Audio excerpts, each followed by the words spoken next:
అందరం కలిసి యేసేనా పరిహారి, ప్రియ యేసేనా పరిహారని అందరికి వచ్చిన పాట హృదయపూర్వకంగా దేవుని స్తుతిస్తూ ఆరాధన చేద్దాం.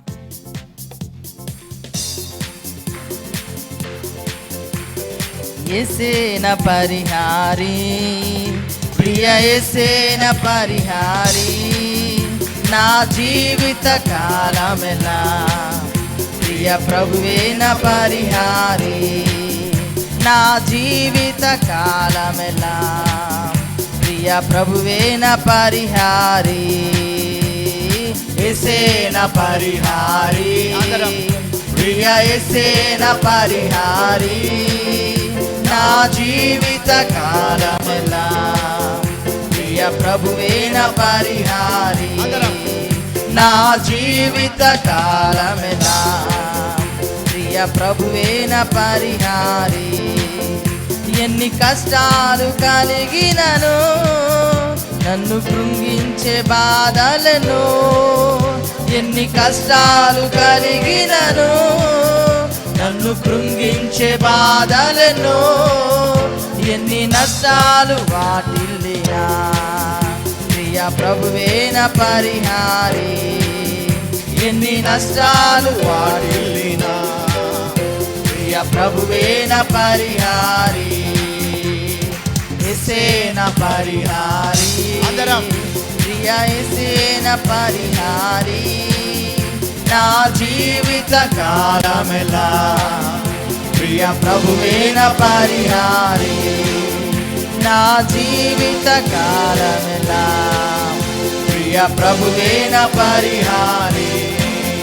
నన్ను సాతాను వెంబడించిన, నన్ను శత్రువులు ఎదిరించిన, నన్ను సాతాను వెంబడించిన, నన్ను శత్రువులు ఎదిరించిన, పలు నిందలు నన్ను చుట్టిన ప్రియ ప్రభువేనా పరిహారి. అందరం కలిసి పలు నిందలు నన్ను ముట్టిన ప్రియ ప్రభువేనా పరిహారి.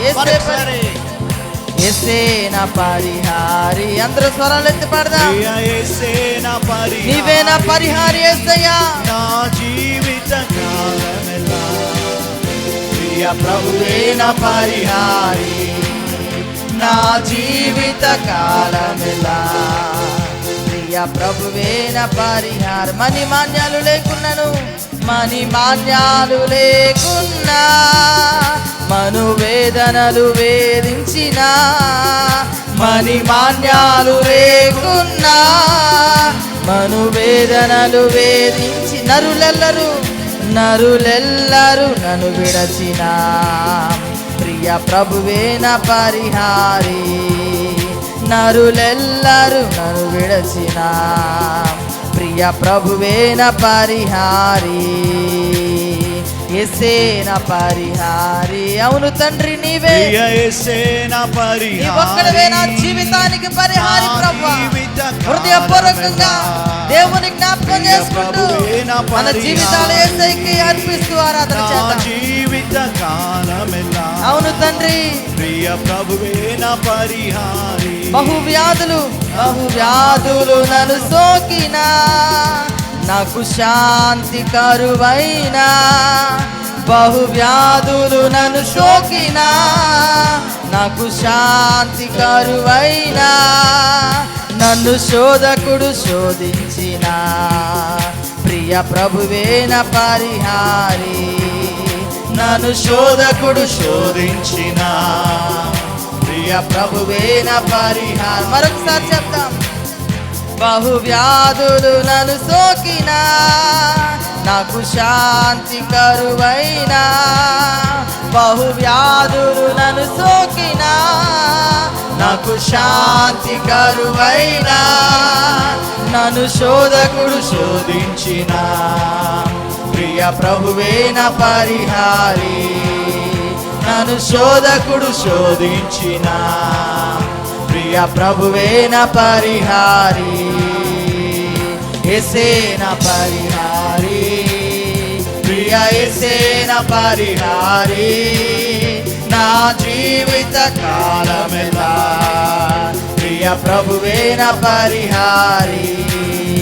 నా జీవిత కాలమెలా ప్రియ ప్రభువే నా పరిహారి నా జీవిత కాలమెలా ప్రియ ప్రభువే నా పరిహారి దేవా నీవే నా ఆధారం నీ ప్రేమకు సాటెవ్వరు దేవా నీవే నా ఆధారం చెప్తామా నీ ప్రేమకు మరొకసారి సాటెవ్వరు దేవా నీవే నా ఆధారం నీ ప్రేమకు సాటెవ్వరు దేవా నీవే నా ఆధారం అందరం చెప్దామా ప్రేమకు సాటెవ్వరు అవును యేసయ్యా దేవా నీవే నా ఆధారం నీ ప్రేమకు సాటెవ్వరు దేవా నీవే నా ఆధారం నీ ప్రేమకు సాటెవ్వరు అందరం చెప్దామా దేవా నీవే నా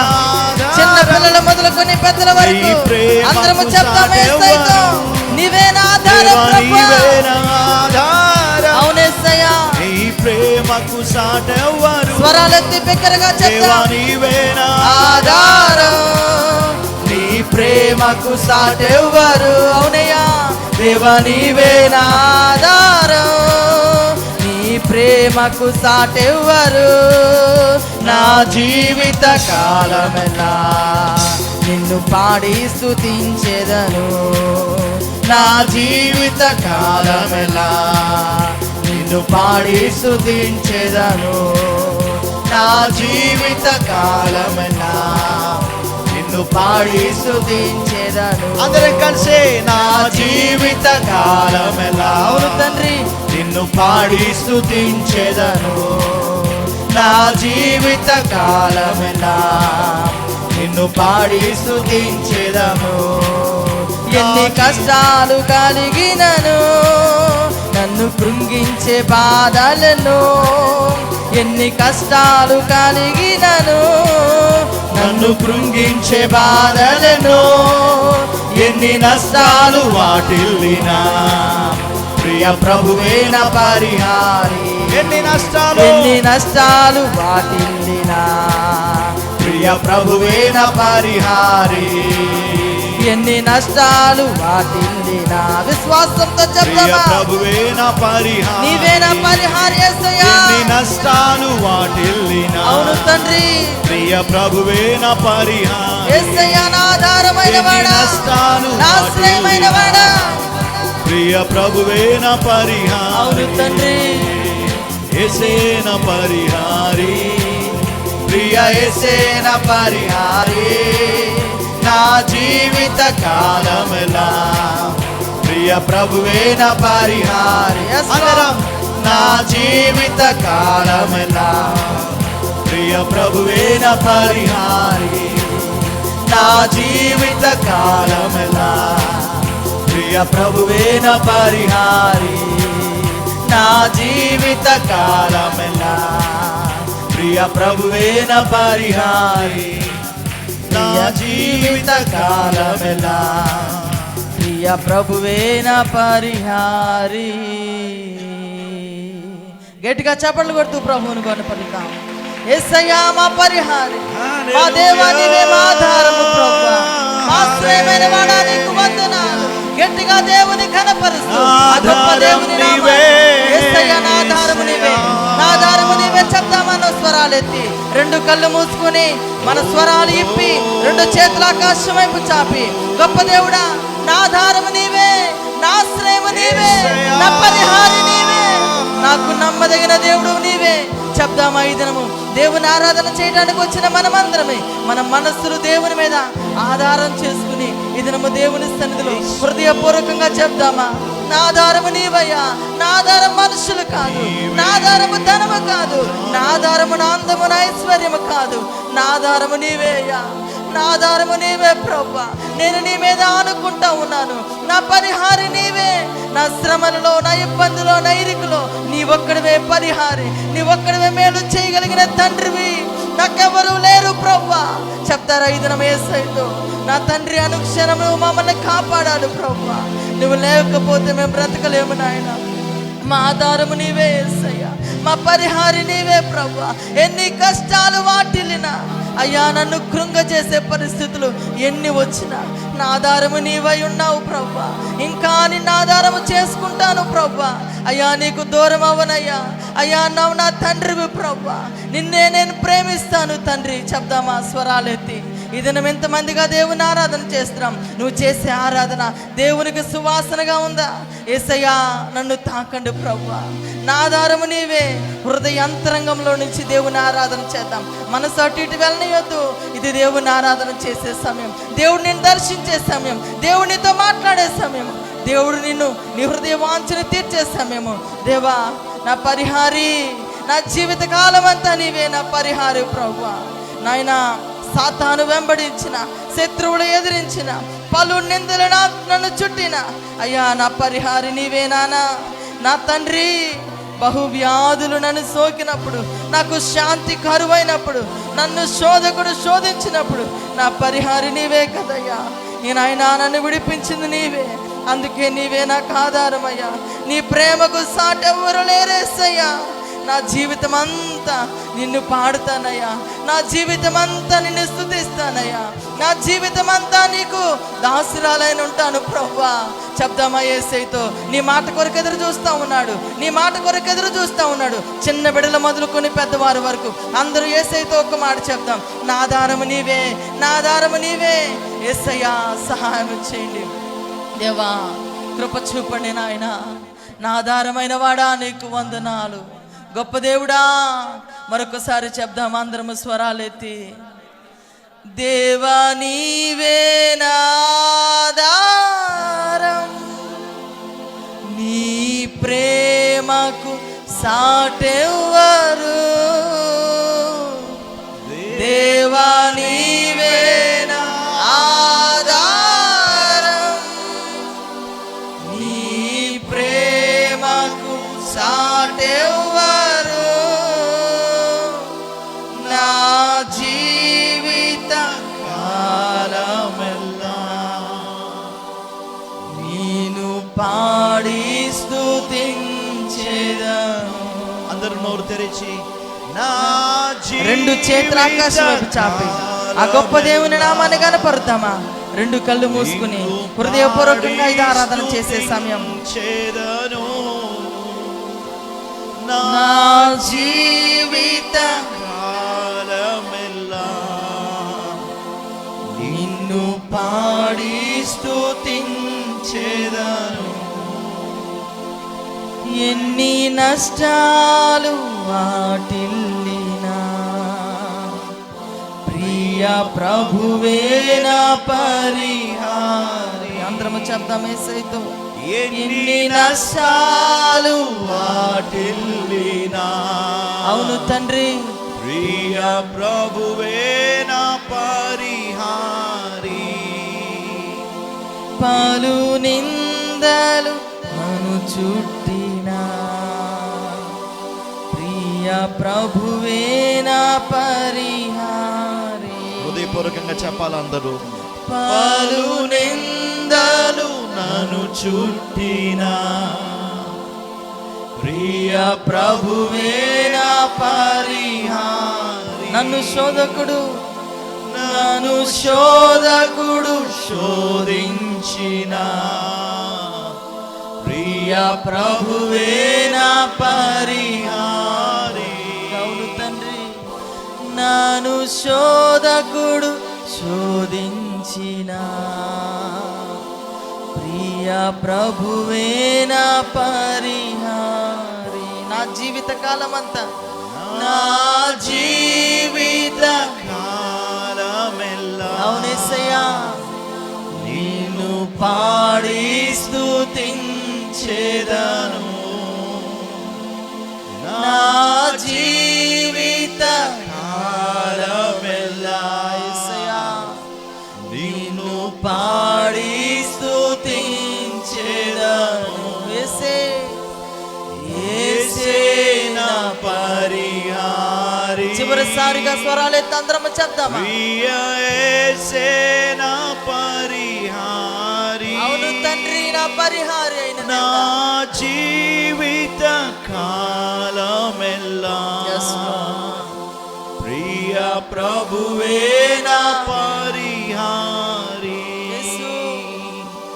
నా జీవిత కాలమెల్లా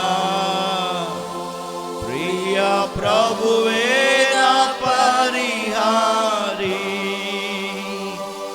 నా జీవిత కాలమెల్లా ప్రియ ప్రభువే నా పరిహారి. ఈరోజు నువ్వు ధైర్యం తెచ్చుకొని నీ సమస్తమైనటువంటి పరిస్థితులకు పరిష్కారం దొరికే చోటు యేసయ్యే. నువ్వు రైట్ ప్లేస్ లో ఉన్నావు, యేసు దేవుని దగ్గర ఉన్నావు.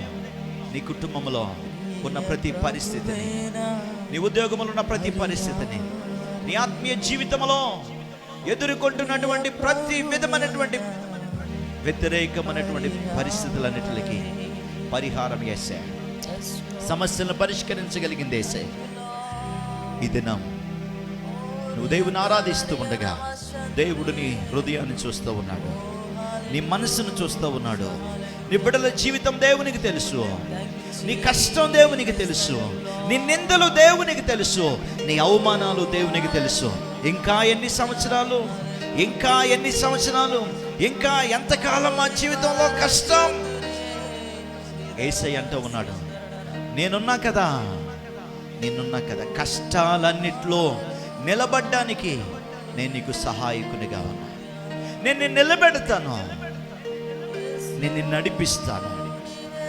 నీ కన్నులు పైకెత్తేటట్లుగా నేను నీకు చేస్తాను. మనుషులందరి ఎదుట ధైర్యముగా నిలబడేటువంటి కృప నేను నీకు అనుగ్రహిస్తానయ్యా, నేను నీకు అనుగ్రహిస్తానమ్మా. నువ్వు ధైర్యంగా ఉండు, నేను నిన్ను విమోచిస్తాను, నేను నిన్ను సంతోషింపచేస్తాను. నీ దుఃఖమును, నీ అంగలార్పును నేను నాట్యంగా మారుస్తాను. నీ బిడ్డను నేను మారుస్తాను. నీ కుటుంబానికి మంచి భవిష్యత్తు నేను ఇస్తాను. నీ వేదన నేను తొలగిస్తాను. నీ జీవితంలో ఎన్ని రకాలైనటువంటి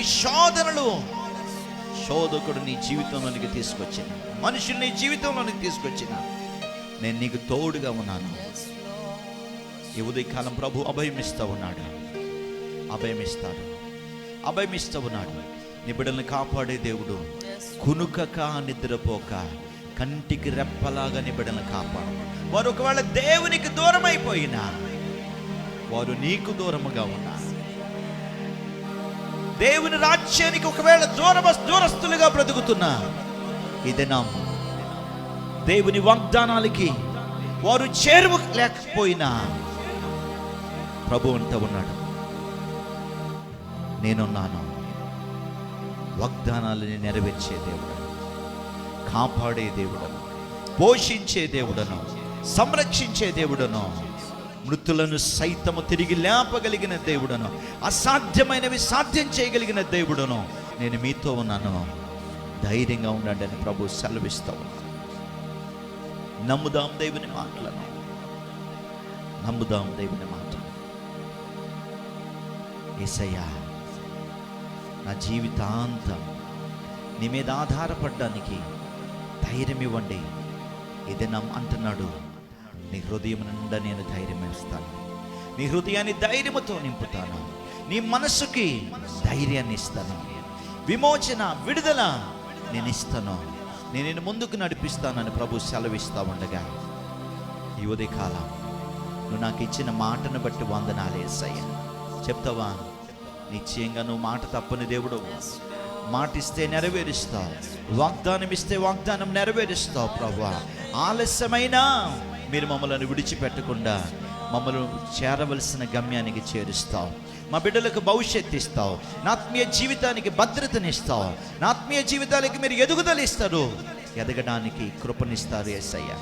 అందుకే యువదీ కాలస్యం నా హృదయాన్ని నీకు ఇస్తున్నాను, నా పరిస్థితులు నీకు ఇస్తున్నాను.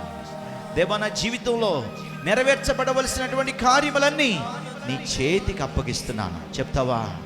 చెప్తావా?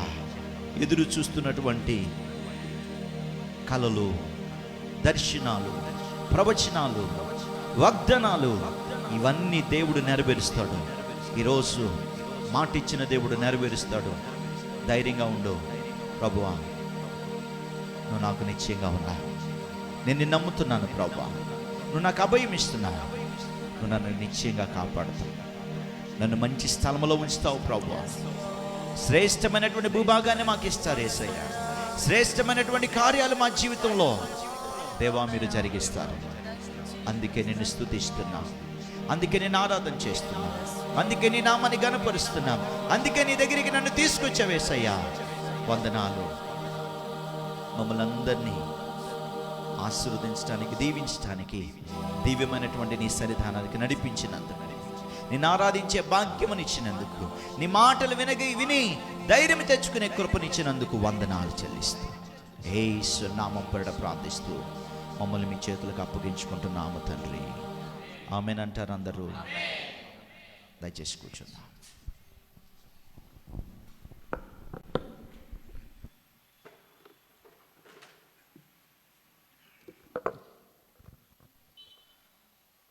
క్రీస్తునందు ప్రియులైన మీ అందరికీ ప్రత్యేకమైనటువంటి వందనాలు. ప్రభు మనలను ప్రేమించి తన అమూల్యమైనటువంటి కృప ద్వారా కాపాడుతూ భద్రపరుస్తూ వస్తున్నాడు. ఆయన మనకు, మన ప్రాణానికి ఆయన భద్రతనిస్తాడు. ఆయన నమ్మదగిన దేవుడు. ధైర్యంగా ఉందాం. పరిస్థితులను చూసి కృంగిపోవద్దు, మేము ఓడిపోయాం అని అనుకోవద్దు. నిశ్చయంగా దేవుడు చాలా నమ్మదగినవాడు. మన జీవితాల్లో ఆయన ఉన్నాడు. ఆయన మనల్ని ముందుకు నడిపిస్తాడు అనేటువంటి గొప్ప ధైర్యంతో ముందుకు సాగుదాం. చిన్నప్పుడు మా నాన్న, మాకు పొలం ఉంది. ఆ పొలం పండించడానికి వడ్లు ఏమంటారు, నారు చల్లేవాడు. దాని దగ్గర అప్పుడప్పుడు కాపలాగా పెట్టేవాడు విత్తనాలు వేసిన తర్వాత. నాకేమో అక్కడ ఉండబుద్ధి ఏది కాదు, ఎందుకంటే ఎవరు ఉండరు పొలంలో. ఆయా కారణాలు చెప్పి నేను తప్పించుకునే ప్రయత్నం చేసేవాడిని. ఒకసారి నాన్న నాకు పాంగ్ అనిపించింది నాన్న అని చెబితే, ఒరే వీడికి ఎందుకురే ఎంత భయపెట్టామని మా నాన్న పాపం వదిలేసేవాడు. నాకు అర్థమయ్యేదిగా ఎందుకు విత్తనాల్ని అంత కాపాడాలో, మొలకొచ్చిన దాకా ఎందుకు ఉంచాలో భద్రంగా ఉంచాలో నాకు తెలియదు. కాబట్టి మా నాన్నకి ఆ విత్తనాల విలువ, ఆ మొక్కల విలువ ఆయనకి తెలుసు. కాబట్టి మరి పిచ్చుకలు వస్తూ ఉండేవి, కొన్ని పక్షులు వస్తూ ఉండేవి, విత్తనాల్ని తినేస్తూ ఉండేవి.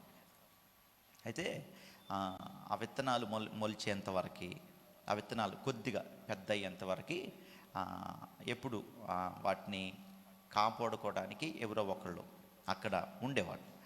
నన్ను కూడా మా నాన్నగారు ఉంచేవాడు. అయితే అవి కొద్దిగా పెద్ద అయిన తర్వాత వాటిని పీకేసి మళ్ళీ నాటేసేవాళ్ళు. తర్వాత పంట వచ్చేది. ఈ ప్రాసెస్ అంతా కూడా చాలా ఇబ్బందిగా అనిపించేది. మేమే కొన్నిసార్లు నారు మోసుకెళ్ళేవాళ్ళం పొలానికి. నాటేస్తూ ఉంటే కట్టలు అప్పుడప్పుడు వేస్తూ ఉండేవాళ్ళం. కలుపు తీయటానికి కూడా తీసుకెళ్ళేవాడు మా నాన్న, మా అమ్మ. కొన్నిసార్లు కోత కొయ్యటానికి మనుషులు లేకపోతే మమ్మల్ని తీసుకెళ్తూ ఉండేవాళ్ళు. కట్టె తీయటానికి, కుప్ప కొట్టడానికి కూడా మమ్మల్ని తీసుకుని వెళ్తూ ఉండేవాడు. ఒకవేళ మేము చేయలేకపోయినా అక్కడ కాపలా ఉంచేవాడు. అయితే ఇదంతా ఒక ప్రాసెస్. విత్తనాలు వేయటం, మొలక రావటం, తర్వాత నారు పెరగటం, నాటేయటం, తర్వాత కలుపు మొక్కలు తీసేయటం, దానికి ఎరువేయటం, లేకపోతే మందులు వేయటం, అవి పంట వచ్చేంత వరకు జాగ్రత్తగా కాపాడుకుంటూ ఉంటారు వ్యవసాయదారులు. ఎందుకంటే పంట కోసమే. అయితే ఏ ఉద్దేశంతో విత్తనాలు వేస్తారు అంటే పంట పండాలి అనేటువంటి ఉద్దేశంతోనే. ఒక బస్తా విత్తనాలు వేస్తే ఒక 100 బస్తాలు తిరిగి ధాన్యాన్ని తెచ్చుకోవాలి అనే ఉద్దేశంతో మాత్రమే పంట వేస్తారు. అది తెలియనటువంటి వాళ్ళు ఏముందిలే, వస్తే వస్తాయి, పోతే పోతాయి, ఎలా పండుతాయో. చాలామందికి ఇప్పుడున్నటువంటి కుర్రోళ్ళకైతే అసలుకి పంటల గురించి, వచ్చే పరిస్థితుల గురించి ఏమీ తెలియదు. వ్యవసాయం చేసేటువంటి రైతులు చాలా కష్టపడతారు. ఎందుకంటే దాని వెనుక ప్రతిఫలాన్ని ఆశించి వాళ్ళు చాలా కష్టాన్ని, డబ్బుని, సమయాన్ని వాళ్ళు వెచ్చిస్తారు. కారణం ఏంటి అంటే అది వాళ్ళకే కాదు లాభం, మిగతా చాలామందికి వాళ్ళు పండించేటువంటి పంట అనేకులకి ఆహారంగా, లేకపోతే అనేకులకు ఆశీర్వాదకరంగా మార్చబడింది. దేవుడు కూడా అంతే. దేవుడు వాక్యం అనేటువంటి విత్తనాన్ని మన హృదయంలో చల్లడానికి ఆయనే వస్తాడు. ఆయనే వచ్చి ఆయనే వాక్యాన్ని మన హృదయంలో నాటే ప్రయత్నం చేస్తాడు. ఒకవేళ వాక్యం నిష్ఫలమైపోయిద్దా అంటే కొన్నిసార్లు నిష్ఫలమైపోయింది. కారణం ఏంటి అంటే వాక్యాన్ని సరిగ్గా అంగీకరించినప్పుడు, వాక్యాన్ని నమ్మనప్పుడు అది నిష్ఫలమైపోయింది. దానివల్ల ఏ విధమైనటువంటి ప్రయోజనం ఉండదు. అయితే వాక్యాన్ని అంగీకరించి వాక్యములో ఎదగడానికి, వాక్యము ద్వారా వచ్చేటువంటి ఫలితాన్ని ముందుగానే ఆశించి జాగ్రత్తగా ఒకవేళ ఆ వాక్యాన్ని అంగీకరిస్తూ వాక్యానుసారంగా జీవిస్తూ ముందుకు వెళ్ళగలిగితే గొప్ప లాభాల్ని, ప్రయోజనాల్ని మనం పొందుకుంటాం. అందుకనే మనల్ని దేవుడు ఇక్కడికి తీసుకొచ్చాడు. దయచేసి మార్క్సు వార్త అధ్యాయం 4లోనికి అందరూ బైబిల్ తెరుద్దాం. మార్క్సు వార్త అధ్యాయం 4. మార్క్సు వార్త అధ్యాయం 4 వచ్చిన భాగం 20 నేను చదువుతున్నాను. మార్క్సు వార్త 34 బైబిల్ క్రొత్త నిబంధన గ్రంథంలో నుండి 2వ పుస్తకం మార్క్సు వార్త పేజీ నంబర్ 34 వచ్చిన భాగం 4వ అధ్యాయము వచ్చిన భాగం 20 నేను చదువుతున్నాను. మంచి నేలన విత్తబడిన వారు ఎవరనగా వాక్యం విని దాన్ని అంగీకరించి 30 60 100 ఫలించువారని వారితో చెప్పాడు. వాక్యము వినాలి. ఏంటి? వాక్యము వినడం. యేసుక్రీస్తు ప్రభు వారు వాక్యాన్ని వినేటువంటి వారు ఉంటే గనక అదే అధ్యాయం 33లోనికి వద్దాం రండి. అదే అధ్యాయము 33. వారికి వినుటకు శక్తి కలిగిన కొలది ఇలాంటి అనేకమైన ఉపమానములు చెప్పి ఆయన వారికి వాక్యము బోధించాను. ఒకటి గమనిస్తాం, వాక్యము వినడానికి ఆయన వాక్యం చెప్తాడు. చదివేమో 33వ వచనంలో ఆయన వారికి వాక్యం బోధించాడు. వాక్యము దేవుడు బోధిస్తాడు. వాక్యాన్ని మనుషుల హృదయంలోనికి దేవుడు తీసుకొచ్చేటువంటి ప్రయత్నం చేస్తాడు. అయితే వాక్యం వినడానికి ఎంతమందికైతే శక్తి ఉంటుందో, వాక్యం వినడానికి ఎంతమందికైతే ఇష్టం ఉంటుందో, ఎంతమంది అయితే దేవుని మాటలు వినడానికి ఇష్టపడతారో వారు ఎంత వాక్యమైతే వినగలుగుతారో అంత వాక్యాన్ని దేవుడు బోధించగలుగుతాడు, అంతగా దేవుడు మాట్లాడగలుగుతాడు. అందుకనే వాక్యం వినేటువంటి వారికి వినడానికి శక్తి ఉండాలి, వినడానికి ఇష్టం ఉండాలి. వినాలి అనేటువంటి మనసు, దేవుని మాటలు వినాలి అనేటువంటి మనసు ఎదుటగా దేవుడు నిలబడి మాట్లాడుతూ ఉండగా గట్టి స్వరముతో మనకు తెలిసినటువంటి భాషలో దేవుడు మాట్లాడుతూ ఉండగా ఆ మాటలను వినడానికి ఇష్టం ఉండాలి, వినడానికి శక్తి ఉండాలి. వినడానికి నీకు ఎంత శక్తి ఉందో దేవునికి తెలుసు. నువ్వు ఎంత వాక్యాన్ని నువ్వు తీసుకోగలుగుతావో దేవునికి తెలుసు. అందుకనే దేవుడు నీతో మాట్లాడేటువంటి ప్రయత్నం చేస్తాడు. చాలామంది వాక్యం చెప్తా ఉంటే కళ్ళు అటు ఇటు వెళ్ళిపోతూ ఉంటాయి. వాక్యం చెప్తా ఉంటే దాని గురించి దీని గురించి ఆలోచన చేస్తూ ఉంటారు. వారు వాక్యాన్ని వినకుండా ఏదేదో చేస్తూ ఉంటారు. వీరిలోనికి వాక్యం ఏమైనా ఎక్కిద్దా అంటే అస్సలు ఎక్కదు. అందరికీ బోధిస్తుంది దేవుడేనా అంటే అందరితో మాట్లాడుతుంది దేవుడే. దేవుడే వాక్యాన్ని బోధించేవాడు. వాక్యాన్ని బోధిస్తూ ఉండగా వినడానికి ఇష్టం ఉన్నటువంటి వారితో దేవుడు చాలా విషయాలు మాట్లాడేటువంటి ప్రయత్నం చేస్తాడు. ఆ ప్రయత్నానికి విధేయత చూపినటువంటి వాడు, దేవుడు ప్రయత్నం చేస్తూ ఉండగా అలా వినడానికి ఇష్టపడేటువంటి వారు 30దంతలుగా 60దంతలుగా 100అంతలుగా ఫలిస్తారు అని వాక్యం చెప్తా ఉంది. దయచేసి 34 వాక్యం చదువుతున్నా నేను. అదే అధ్యాయము 34 వాక్యం. ఉపమానం లేకుండా వారికి బోధింపలేదు, కానీ ఒంటరిగా ఉన్నప్పుడు తన శిష్యులకు అన్నిటినీ విశదపరిచెను అని వాక్యంలో రాయబడింది. గమనించండి, దేవుని వాక్యం వింటూ ఉంటాం సహజంగా. వాక్యం చెప్పేటప్పుడు ఒకవేళ అర్థం అవ్వలేదు, ఇంకా అర్థం చేసుకోవాల్సింది, ఇంకా తెలుసుకోవాల్సింది ఏమైనా ఉంటే గనక దేవుడు ఒంటరిగా మనతో గుంపుగా దేవుడు మాట్లాడతాడు, గుంపులో నుండి దేవుడు ఒంటరిగా మాట్లాడతాడు.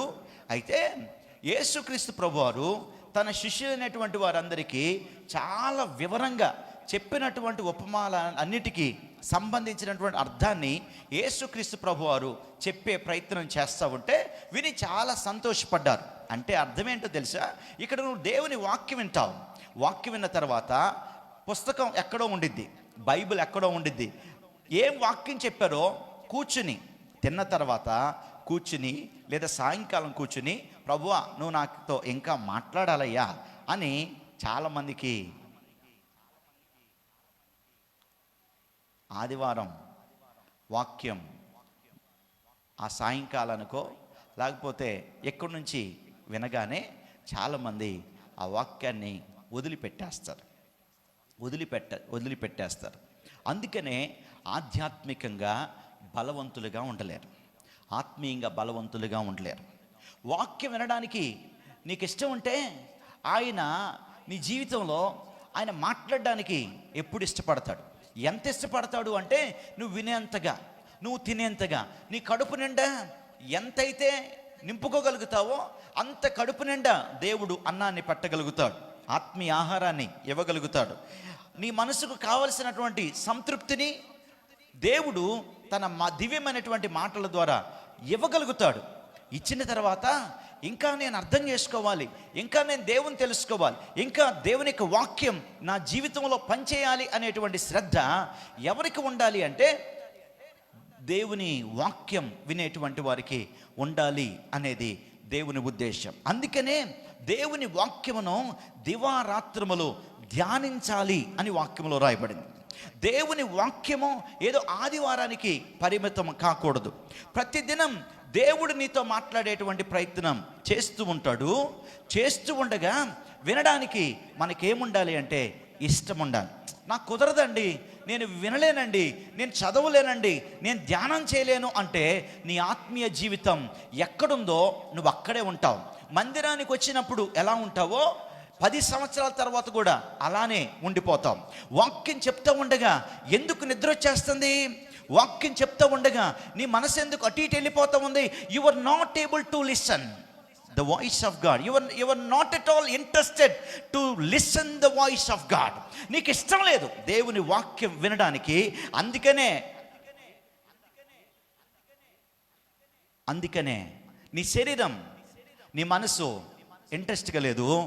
దేవుడు చాలా మందితో మాట్లాడతాడు, నువ్వు మాత్రం నాకేం అర్థం అవ్వలేదు అని అంటావు. అందుకే ఈరోజు దేవుని వాక్యం వింటున్నటువంటి మనము శిష్యులకి దేవుడు ఏం చేశాడు అంటే వారితో ఒంటరిగా ఉన్నప్పుడు విశదపరిచారు. క్లియర్గా దేవుడు వారి జీవితంలో కలిగి ఉన్నటువంటి ఉద్దేశాలన్నిటినీ బయలుపరుస్తూ వచ్చాడు. ఆయన బోధలో ఉన్నటువంటి సారాంశాన్ని, ఆయన వాక్యములో ఉన్నటువంటి, బైబిల్లో ఉన్నటువంటి జీవితానికి సరిపోయేటువంటి సారాంశాన్ని దేవుడు వ్యక్తిగతంగా వారికి ఇవ్వడానికి ఇష్టం కలిగి ఉన్నాడు. వినడానికి ఇష్టపడుతూ ఉన్నారు వాళ్ళు. ఆ వాక్యమును విని వారికి చాలా సంతోషం కలిగింది. ఈరోజు దేవుని బిడ్డలమైనటువంటి మనం కూడా ఇట్టి అనుభవంలోనికి రావాలి అనేది దేవుని ఉద్దేశం. స్తోత్రం. చదువుతాం రండి. 4వ అధ్యాయం, మార్కు సువార్త 4వ అధ్యాయంలోనే మనం ఉన్నాం. దయచేసి చదువుతాం రండి.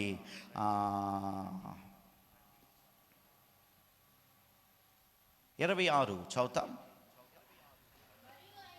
మరియు ఆయన, ఒక మనుషుడు భూమిలో విత్తనమును చల్లి రాత్రింబగళ్ళు నిద్రపోవచ్చు, మేల్కొనుచు ఉండగా వారికి తెలియని రీతిగా ఆ విత్తనము మొలిచి పెరిగినట్లే దేవుని రాజ్యము ఉన్నది. భూమి మొదట మొలకను, తరువాత వెన్నును, అటు తర్వాత వెన్నులో ముదురు గింజలను తనంతట తానే పుట్టించును. చాలు చాలు చాలు చాలు. ఏంటంట, ఒక మనిషి భూమిలో విత్తనములు చల్లి రాత్రింబగళ్ళు మేల్కొనుచు, ఏంటంటే ఏం చేస్తున్నాడు? మేల్కొనుచు ఉండగా ఏం జరుగుతుంది? భూమి విత్తనం పడగానే తన ప్రాసెస్ని భూమి ఏం చేయాలో భూమి తన పని చేస్తూ ఉంది. భూమి దేనికి సాదృశ్యం? హృదయానికి సాదృశ్యం. దేవుని వాక్యం నీ హృదయంలో, నీ జీవితంలోనికి దేవుని వాక్యం వస్తే, ఆ వాక్యం పడినప్పుడు, వాక్యం వేసినప్పుడు ఏం చేస్తూ ఉన్నారంట? మేల్కొనుచు ఉన్నారు. పడుకుంటున్నారు, లేస్తున్నారు. అంటే అర్థం ఏంటి?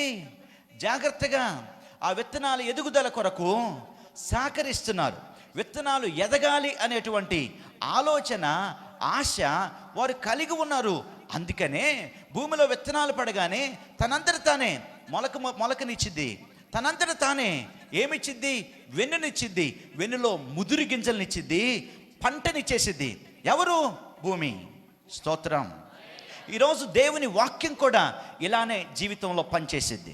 దేవుని వాక్యము, దేవుని మాటలు హృదయంలోనికి పడిన తర్వాత, ఆ హృదయంలో పడినటువంటి వాక్యాన్ని జాగ్రత్తగా కాచుకునేటువంటి పరిస్థితుల్లో ఉంటే గనక, వాక్యము నా హృదయంలో ఉండాలి, దేవుని మాటలు నా హృదయంలో ఉండాలి, దేవుని ఆలోచన నా హృదయంలో ఉండాలి, దేవుడు నా హృదయంలో ఉండి దేవుని వాక్యమును నా జీవితంలో ఫలించాలి అనేటువంటి ఆలోచన ఒకవేళ మనం కలిగి ఉంటే గనక, భూమి ఎలాగో తనంతట తానే వడ్లు వచ్చేంత వరకు, పంట వచ్చేంత వరకు భూమి ఎలాగా విత్తనాలకి సహకారం అందించిద్దో, వాక్యం కూడా తనంతట తానే నీ జీవితంలో పంటను తీసుకొచ్చేటువంటి ప్రయత్నం చేసిద్ది.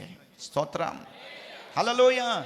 ఆత్మీయ జీవితంలో, భౌతిక జీవితంలో ఎదిగేటువంటి స్థానాన్ని దేవదేవుడు తీసుకొచ్చేటువంటి ప్రయత్నం చేస్తాడు. దయచేసి రండి, మనకు బాగా అర్థం అవడానికి ఒక్క మాట దగ్గరికి మీరు తీసుకెళ్తారు. 16వ అధ్యాయం అపోస్తుల కార్యాల గ్రంథం 16వ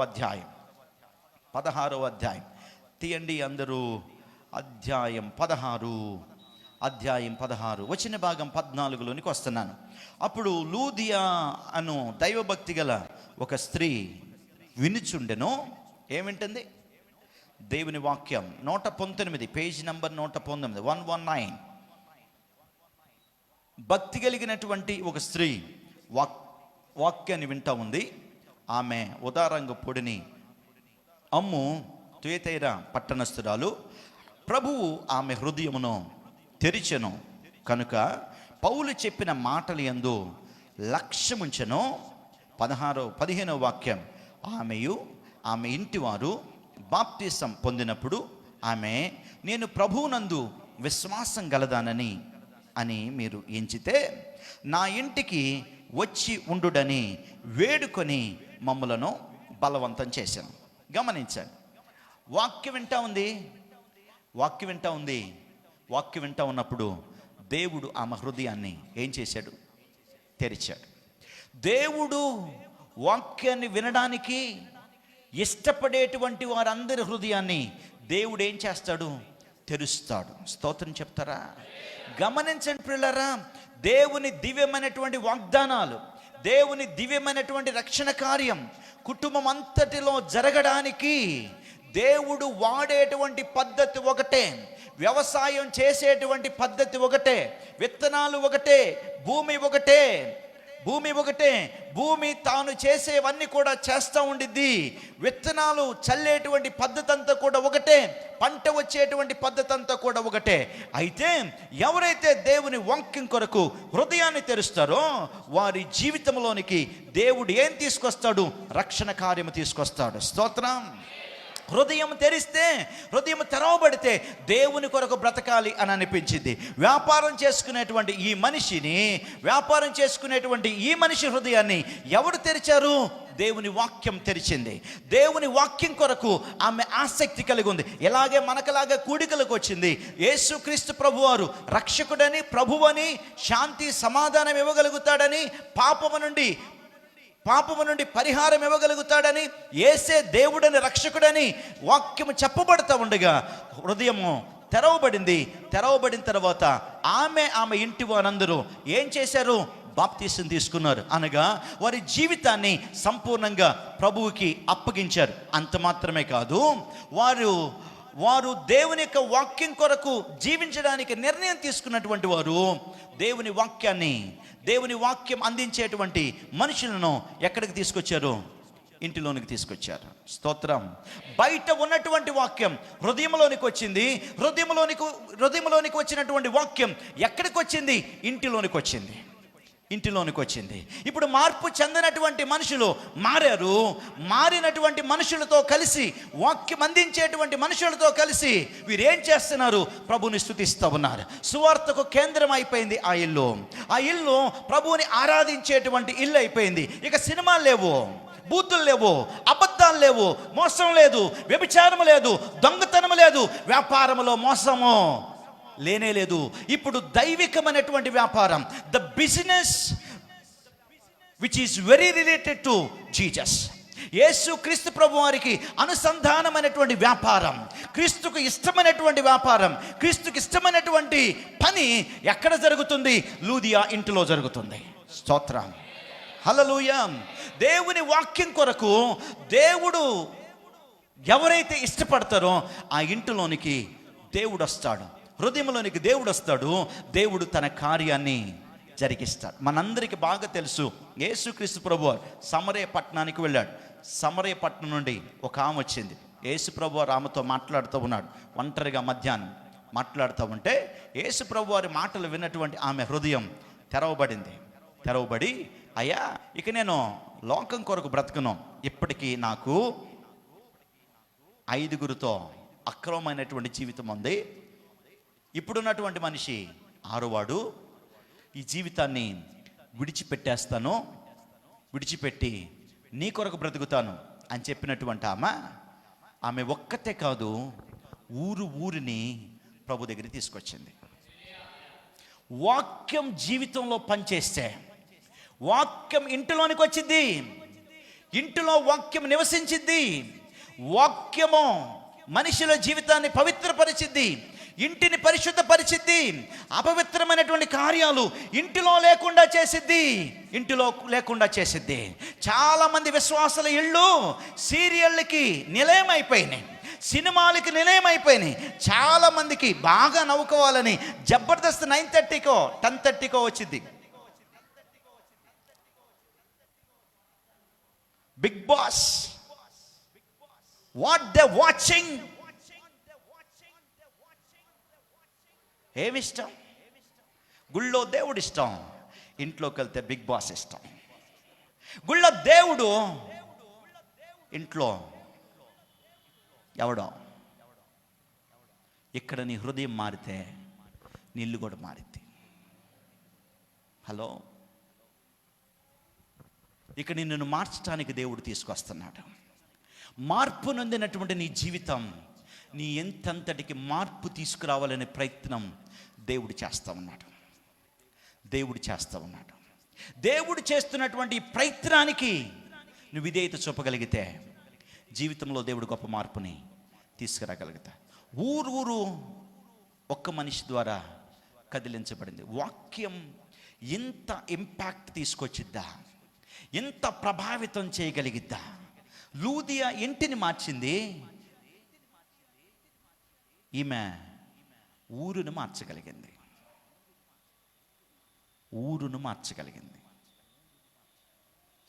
ఈరోజు మనం ఎంత మారుతున్నాం? మన ఇంటిని ఎంత మార్పులోకి తీసుకొస్తున్నాం? మనమున్న ప్రాంతాన్ని ఎంతగా ప్రభావితం చేయగలుగుతున్నాం? యేసయ్య నిన్ను ప్రభావితం చేసి నీ ఇంటిని ప్రభావితం చేసి నువ్వు ఉంటున్న ప్రాంతాన్ని ప్రభావితం చేయడానికి దేవునికి నీ హృదయం కావాలి, దేవునికి నువ్వు కావాలి. దేవుడు నీ ద్వారా నువ్వు ఉన్నటువంటి ప్రాంతాన్ని ఆయన వాక్యం చేత ప్రభావితం చేయాలి అని దేవుడు చూస్తూ ఉన్నాడు. దేవుడు చూస్తూ ఉన్నాడు. స్తోత్రం చెప్తారా? ఈరోజు దేవుని వాక్యం వింటున్నటువంటి మనమందరం కూడా అర్థం చేసుకోవాలి. తనంతట తానే దేవుని వాక్యం తనంతట తానే మన జీవితంలో గొప్ప ఫలితాన్ని, గొప్ప ప్రభావితమైనటువంటి జీవితాన్ని మనలోనికి తీసుకురాగలిగినటువంటి శక్తి కలిగింది దేవుని వాక్యం. అందుకనే అధ్యాయం 4 మార్క్స్ వార్తలోనికి రండి, తీయండి. అధ్యాయం 4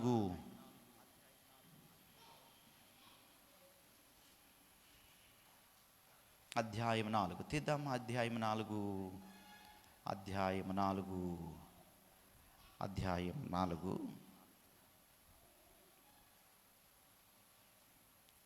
29 వాక్యం చదువుతామా? పంట పండినప్పుడు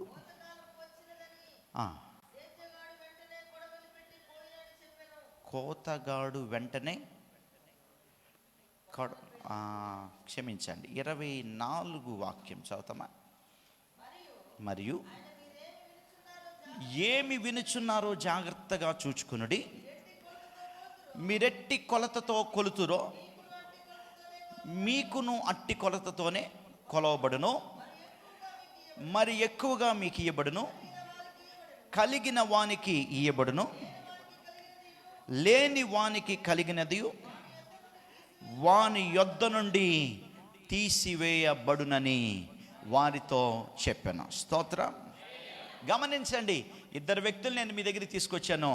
ఒకటి లూదియా, 2 సమరీ స్త్రీ. వీరిద్దరూ దేవుని వాక్యం చేత ప్రభావితులై వారి జీవితాన్ని, వారి కుటుంబాన్ని, వారున్న ప్రాంతాన్ని ప్రభు కొరకు సంపాదించడానికి గొప్ప వ్యక్తులుగా దేవుని సన్నిధిలో వాడబడినటువంటి మనుషులుగా ఉన్నారు. అంటే అర్థం ఏంటి అంటే, దేవుని వాక్యం మనిషి జీవితాన్ని, మనిషి మనసుని, మనిషి హృదయాన్ని, మనిషి జీవించే జీవిత సిద్ధాంతాలన్నిటినీ దేవుని వాక్యం ఏం చేసిద్ది? మార్చేసిద్ది. అంటే దేవుని వాక్యం విన్న తర్వాత వాక్యానుసారముగా జీవిస్తున్నామో, ఏం వింటున్నామో, ఎలా జీవిస్తున్నామో అనేటువంటి అవగాహనతో కూడినటువంటి భక్తి జీవితం చేయడానికి దేవుని వాక్యం చాలా సహాయపడిద్ది. దేవుని మాటలు చాలా సహాయపడతాయి. దేవుని జీవితం, క్రీస్తు ప్రభు వారి యొక్క జీవితం చాలా సహాయపడిద్ది. అందుకనే యేసు ప్రభు వారు అంటూ ఉన్నాడు, మీరు దీపాన్ని వెలిగిస్తే దాని కింద పెట్టొద్దు, అందరికి కనిపించేటట్లుగా.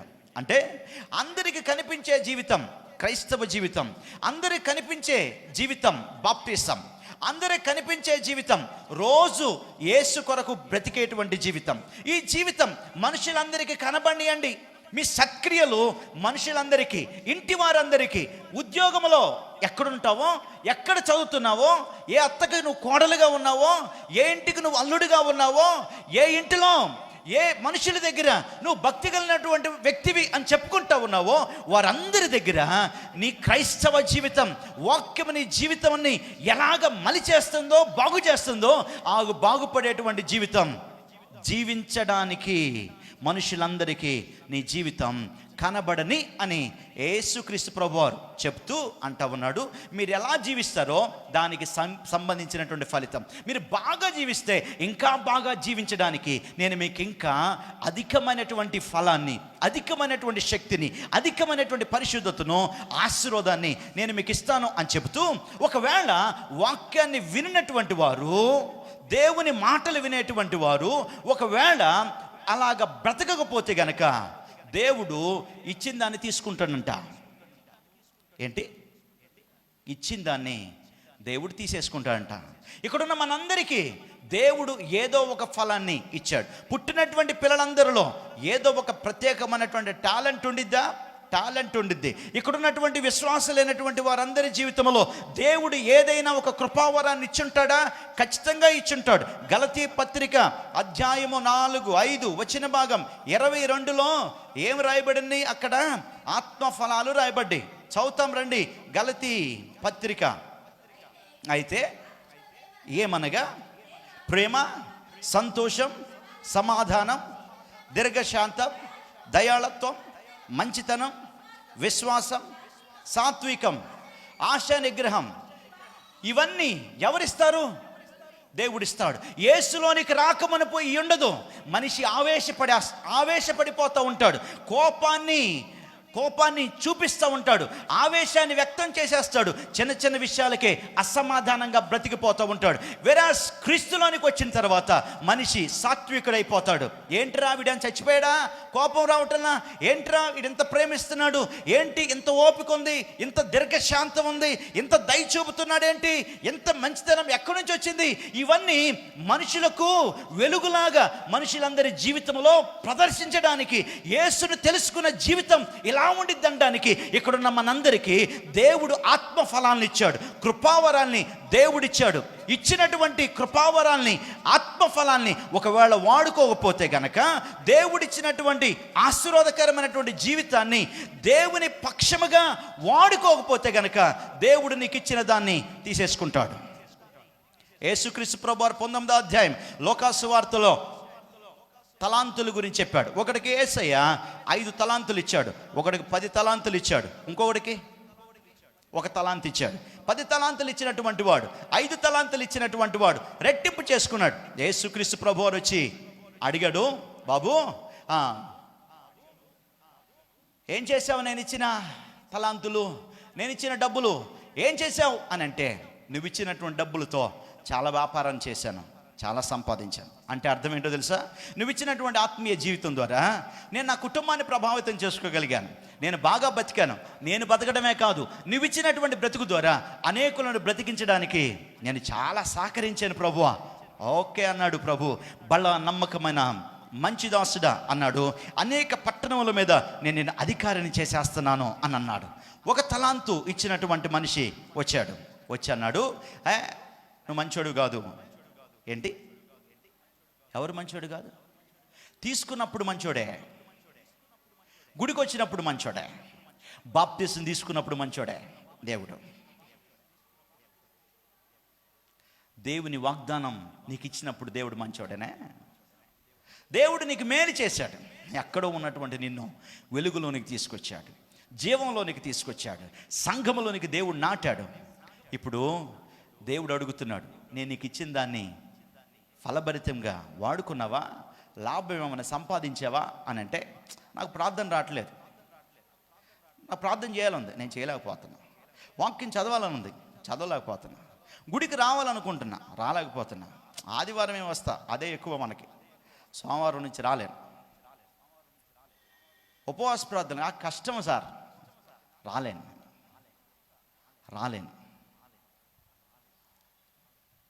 దేవుడు తలాంతు ఒకటే ఇచ్చాడు.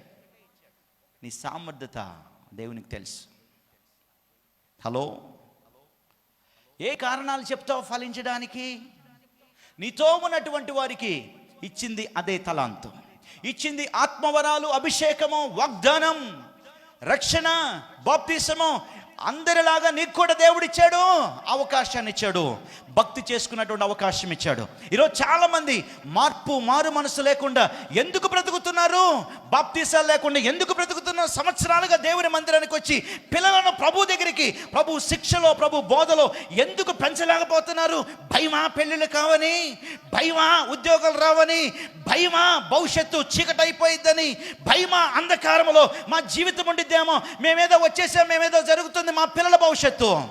ఎందుకు నువ్వు రాకూడదు దేవుని మందిరానికి? అలాంటప్పుడు దేవుని వాక్యం నీ జీవితంలో, నీ ఆత్మీయ జీవితంలో విశ్వాసాన్ని వృద్ధి చేయడానికి నువ్వు దేవునికి అవకాశం ఇవ్వడం లేదేమో. అందుకే పిల్లల భవిష్యత్తు గురించి, ఇంటిని గురించి, మతాన్ని గురించి, కులాన్ని గురించి, దేవుని సన్నిధికి వచ్చేదాని గురించి నీకు భయం, కంగారు ఎందుకు కలుగుతుంది అంటే, ఏమో గుడికి వెళ్తే బాగా బాగుపడిపోతానేమో. చాలామంది అంటారే భక్తి చేయాలి కానీ అన్నిట్లో అంతగా భక్తి చేయబాకమ్మా. మేము కూడా అప్పుడు బాగా ఊగిపోయాం, మేము కూడా అప్పుడు అలానే ఉన్నాం. అంత చేయబాక పడిపోతాం. అంత బలహీనుడు కాదు నా యేసయ్య, అంత బలహీనుడు కాదు నా యేసయ్య, అంత బలహీనుడు కాదు యేసయ్య.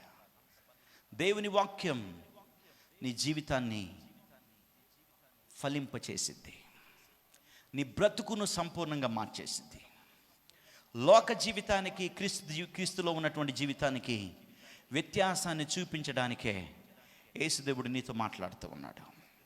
యేసుదేవుడు నీతో మాట్లాడుతూ ఉన్నాడు. అందుకనే ఒక తలాంతు ఇచ్చినటువంటి వాడు రకరకాలైనటువంటి పిచ్చి ప్రశ్నలు వేస్తూ ఉంటే యేసు అన్నాడు, వీడి దగ్గర నుంచి తీసుకోండి.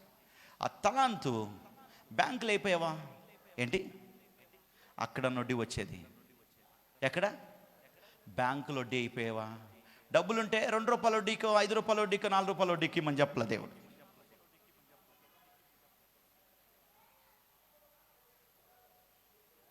దేవుడు చెప్పాడు, బ్యాంకులు వేస్తే ఏంటి? బ్యాంకులు వేస్తే బ్యాంకు వాళ్ళు వడ్డీ ఇస్తారు, గవర్నమెంట్ ఇచ్చేటువంటి వడ్డీ అది వచ్చేసి ఉండేది కదా. ఎందుకు చేసావు అలాగా? నువ్వు మంచోడు కాదని, నువ్వు కఠినుడు అని. ఇప్పుడు యేసు ప్రభువారు ఆ మనిషి దృష్టిలో ఏమైపోయాడు? మంచోడు కాదు, కఠినుడు. రీజన్ అడిగితే, ఎందుకు భక్తి చేయలేకపోతున్నావు అడిగితే యేసయ్య పగోడైపోయాడు. ఇప్పుడు పాస్టర్ గారు పగోడైపోతాడు. పక్కనున్నటువంటి వాళ్ళు, అక్క ఎందుకు ప్రార్థన, మా తెలుసులేవయా, ఫోన్ పెట్టాయి, ఎందుకు భక్తి చేయడిల్లా, ఎందుకు బాప్తీసం తీసుకున్నావు, ఎందుకు ప్రార్థనకు రాలేకపోతున్నావు, ఎందుకు దేవుని వాక్యాన్ని రోజు చదవలేకపోతున్నావు అడిగితే నీ కోపం వచ్చేసిద్ది. నీ కోపం వస్తుందంటే అర్థం ఏంటో తెలుసా? నీలో వాక్యం పనిచేయడిల్లా, మరేదో పని చేస్తుంది. వాక్యం పని చేయటిల్లా, మరేదో పని చేస్తుంది. అందుకే యేసుక్రీస్తు ప్రభువారు ఫలించేటువంటి వారందరినీ ప్రేమిస్తాడు, మరెక్కువగా ఫలించాలని కోరుకుంటాడు. అంత మాత్రమే కాదు, ప్రకటన గ్రంథం 14వ అధ్యాయంలోనికి వద్దాం. ప్రకటన గ్రంథం 14వ అధ్యాయం వచ్చిన భాగం 18, వచ్చిన భాగం 15 చదివే ముందు ఒక్కసారి మార్క్స్ వార్త అధ్యాయం 4 వచ్చిన భాగం 29 చదువుతారా? పంట పడినప్పుడు కోతకాలం వచ్చిందని సేద్దిగాడు వంటనే కొడవలు పెట్టి ఏం చేస్తాడు? కొడవలు పెట్టి కోయండి అని చెప్తాడు. 9వ అధ్యాయము మత్తయి వార్త 37 చదువుతారా? చదువమ్మా. కొద్దిగా ఉన్నారు కనుక కోతకు పనివారిని పంపుమని కోత యజమానుని వేడుకొనుడని తన శిష్యులతో చెప్పాను. స్తోత్రం. గమనించి ఇప్పుడు ప్రకటన గ్రంథం 14వ అధ్యాయంలోని 14వ అధ్యాయం వచ్చిన భాగం 14 నుండి చదువుతాం. మరియు నేను చూడగా ఇదిగో తెల్లని మేఘము కనబడెను, మనిషి కుమారుని పోలిన ఒకడు ఆ మేఘం మీద ఆసీనుడై ఉండెను. ఆయన శిరస్సు మీద సువర్ణ కిరీటమును, చేతిలో వాడిగల కొడవలయు ఉండెను. అప్పుడు మరి ఒక దూత దేవాలయం నుండి వెడలి వచ్చి భూమి పైరు పండి ఉన్నది, కోతకాలం వచ్చినది, నీ కొడవలి పెట్టి కోయమని గొప్ప స్వరముతో ఆ మేఘం మీద ఆసీనుడై ఉన్న వానితో చెప్పెను. భూమి మీద మేఘం మీద ఆసీనుడై ఉన్నవాడు తన కొడవలి భూమి మీద వేయగా భూమి పైరు కోయబడెను. స్తోత్రం. హల్లెలూయా. భూమి పైరును కోసేవాడెవడు? ఎవరు? యేసుదేవుడు. స్తోత్రం. ఫలించింది, సమాచారం వచ్చేసింది. పంట వేసామండి, వెన్ను ముదిరింది, బలమైనటువంటి విత్తనాలు చేసినాయి, కంకెలు బాగా కనిపిస్తూ ఉన్నాయి, బంగారు ఆకారంలో కనిపిస్తూ ఉంది. అయితే వాటిని కోయడానికి కొడవలు కావాలి, వాటిని కోయడానికి పనివారు కావాలి. ఆ పంటను సేద్యం చేసి, ఆ పంటను కోసేసి, ఆ పంటను తీసుకుని వెళ్ళాలి. ఏంటి ఆ పంట? ఆధ్యాత్మికంగా ఎదిగినటువంటి వారే. ఎవరైతే ఆత్మీయంగా దేవుని వాక్యాన్ని వింటారో వారికి జీవితాన్ని ఎవరు ఆశీర్వాదకరంగా మార్చేస్తారు? ఎవరు వారి పంటను కోస్తాడు? ప్రభువే పంటను కోస్తాడు. స్తోత్రం, హల్లెలూయా. ఈరోజు దేవుని వాక్యం వింటున్నటువంటి మనకు జీవితం ఏ స్థాయికి రావాలి అంటే, ప్రభువు నీ జీవితం అనేటువంటి నీ జీవితంలో దేవుడు ఒక విత్తనాన్ని విత్తి నిన్ను ఫలించేటట్లుగా చేసి, నువ్వు చేయాల్సింది ఏమీ లేదు. నువ్వు పనుకోవడం, లేవడం, జాగ్రత్తగా దాన్ని కాచుకోవడం, దాని విషయంలో భద్రత కలిగి ఉండడానికి నువ్వు ఇష్టపడితే నీ జీవితం ఫలింపులోనికి తీసుకొస్తాడు. ఆ పంటను దేవుడే కోసి ఆయన రాజ్యంలో ఉంచుకోవడానికి ఇష్టపడతాడు. స్తోత్రం. అంటే ఫలించినటువంటి వారు ఎక్కడుంటారు? దేవుని రాజ్యంలో ఉంటారు. ఫలించినటువంటి వారి యొక్క పంటను ఎవరు కోస్తారు? దేవుడే కోస్తాడు. స్తోత్రం. అందుకే జాగ్రత్తగా వాక్యం వినాలి, అందుకే దేవుని వాక్యాన్ని ధ్యానించాలి, అందుకే దేవుని వాక్యమైనటువంటి విత్తనము నా హృదయంలో విత్తబడాలి. నేను మారాలి, మారినటువంటి ఆత్మీయ అనుభవంలో నేను నడవాలి. దేవుడు నిన్ను మార్చగలిగితే నీ జీవిత పరిస్థితులను మార్చలేడా? నీ భవిష్యత్తుకు నీకు భవిష్యత్తు ఇవ్వలేడా? పెళ్లి చేయలేడా? ఉద్యోగం ఇవ్వలేడా? చదివించలేడా? ఇల్లు కట్టించలేడా? నీ జీవితంలో కావలసినటువంటి మేలైనటువంటి పరిస్థితులను దేవుడు చేయలేడా? నిన్ను నీ బిడ్డలను పరిచర్యలో వాడుకోలేడా? ప్రభు కొరకు బలమైనటువంటి సాధనాలుగా నిలబెట్టలేడా? yes he can do it. ఆయన చేయగలుగుతాడు, ఆయన సమర్థుడు. అయితే దేవునికి కావలసింది ఏంటో తెలుసా? You need to willing. నువ్వు ఖచ్చితంగా దేవుని వాక్యము నా హృదయములో విత్తబడాలి. దేవుని వాక్యము నా జీవితంలో జాగ్రత్తగా కాచుకోవాలి, భద్రపరచుకోవాలి. దేవుని మాటల ద్వారా నా జీవితం, నా కుటుంబం, నా మనస్సు, నా ఆలోచన, నేను చేసే పని యావత్తు ఆశీర్వాదకరంగా మార్చబడాలి అనే కోరిక మనలో ఉంటే గనక దేవుడు నిశ్చయముగా మన జీవితాన్ని ఆశీర్వదిస్తాడు. హల్లెలూయా. నువ్వు ఆశీర్వదించబడుతూ ఉండగా, నువ్వు దీవించబడుతూ ఉండగా, చదివేవాడికి తండ్రి ఎంతైనా ఖర్చు పెడతాడు, తినేటువంటి వాడికి తండ్రి ఎంతైనా తిండి పెట్టగలుగుతాడు. మంచి పర్సనాలిటీని, మంచి వ్యక్తిత్వాన్ని కలిగి ఉన్నటువంటి బిడ్డలకు తల్లిదండ్రులు ఎంత శ్రమైనా చేయగలుగుతాడు. ఎంత భవిష్యత్తు అయినా వీడి కొరకు నేను ఖర్చు పెడితే, వీడి కొరకు నేను ప్రయాస పెడితే, వీడి కొరకు నేను మేలు చేస్తే, ఎందుకంటే వాడు మేలు పొందుకునేటువంటి బాటలో ఉన్నాడు, మేలును అనుభవించడానికి వాడు సిద్ధపడుతున్నాడు. ఏం చేస్తారు తల్లిదండ్రులు? ఎంతైనా కష్టపడతారు. రాత్రింబగళ్ళు ఎంత కష్టపడైనా బిడ్డల జీవితానికి మంచి భవిష్యత్తు ఇవ్వగలుగుతారు. స్తోత్రం. దేవుని వాక్యం కూడా అంతే. నువ్వు ఎంతగా ఫలిస్తావో మరెక్కువగా దేవుడు నీ జీవితాన్ని ఆశీర్వాదకరంగా మారుస్తాడు. వృద్ధాప్యమందు చిగురించేటట్లుగా చేస్తాడు. యవ్వన పరాలు దేవుడు నీకు అనుగ్రహిస్తూ ఉంటాడు. నువ్వు మరి పక్షిరాజు రెక్కలు చాపి పైకెగిరినట్లుగా దేవుడు నీ జీవితాన్ని నిశ్చయంగా చేయగలుగుతాడు. కారణం ఏంటో తెలుసా? నువ్వు దేవుని వాక్యము ద్వారా ఫలించాలనుకుంటున్నావు, దేవుని మాట ద్వారా దీవించబడాలనుకుంటున్నావు, క్రీస్తులాగా బ్రతకాలి అని కోరుకుంటా ఉన్నా. ఆత్మ ఫలాలు నా జీవితంలో ఉండాలి, వాటిని నేను మనుషులకు ప్రదర్శించాలి. కృపావరం నాలో దేవుడిచ్చాడు, ఆ కృపావరాన్ని దేవుని మహిమార్థమై వాడాలి అనేటువంటి ఆశ నీలో ఉన్నంత కాలం, నీలో ఈ కోరికలు చావనంత కాలం దేవుడు నిన్ను బ్రతికిస్తాడు, అనేకులకు ఆశీర్వాదకరంగా ఉంచుతాడు. స్తోత్రం, హల్లెలూయా. అందుకే గుళ్ళోకి దేవుడు నన్ను నడిపించాడు. దేవుని మందిరానికి నిన్ను తీసుకురావడానికి, కుటుంబముగా దేవుని మందిరంలోనికి రావడానికి కారణం ఏంటో తెలుసా? నువ్వు ఫలించాలి. ద ఓన్లీ రీజన్, ఒకటే కారణం, ఫ్రూట్ఫుల్ లైఫ్, ఫలభరితమైన జీవితం. కష్టపడుతున్నానంటే ఏం రావట్లా, కొద్దిగా సహకారాన్ని అందిస్తా. నువ్వు ఒక అడుగేస్తే దేవుడి నిన్ను 100 అడుగులు లేపిస్తాడు. ఒక అవకాశం ఇస్తే దేవునికి 100 అవకాశాలు దేవునికి ఇచ్చేటట్లుగా చేస్తాడు.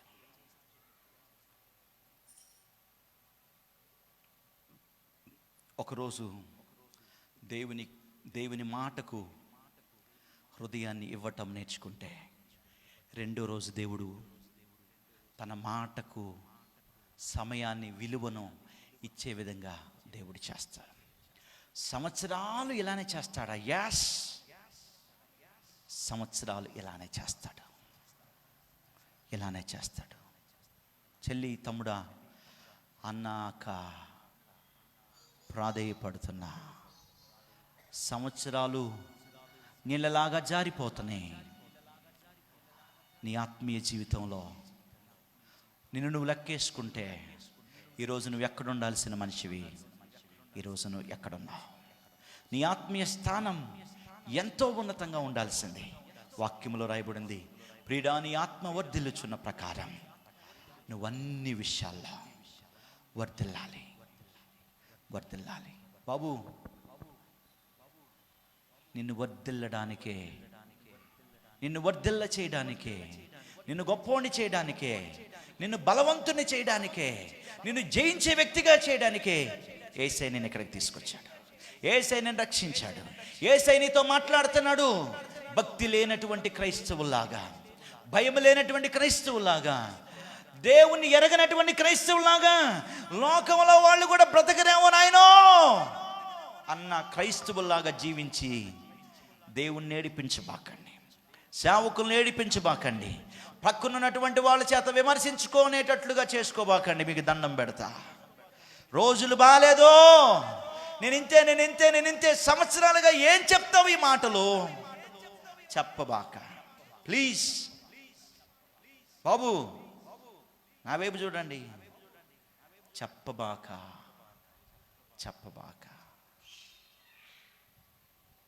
నీ కుటుంబాన్ని మార్చుకునే శక్తి, నువ్వున్నటువంటి ప్రాంతాన్ని ప్రభు దగ్గరికి తీసుకునేటువంటి శక్తి, ఆ కృప దేవుడు నీకు ఇచ్చాడు. లూది అలాగ ఇల్లైనా మార్చుకోరాదు, లేదా సమరయ స్త్రీలాగా ఒక పట్టణాన్నైనా మార్చరాదు. నీ బ్రతుకు, నీ జీవితం కొద్ది మందికైనా ఆశీర్వాదకరంగా ఉంచరాదు. ఉంచితే దేవుడు సంతోషపడతాడు, నీకు సంతోషం కలిగిద్ది. నువ్వు వెళ్తున్నటువంటి సంఘానికి చాలా దీవెనకరంగా మార్చబడతావు. లేచి నిలబడదాం, చిన్న ప్రార్థన చేద్దాం.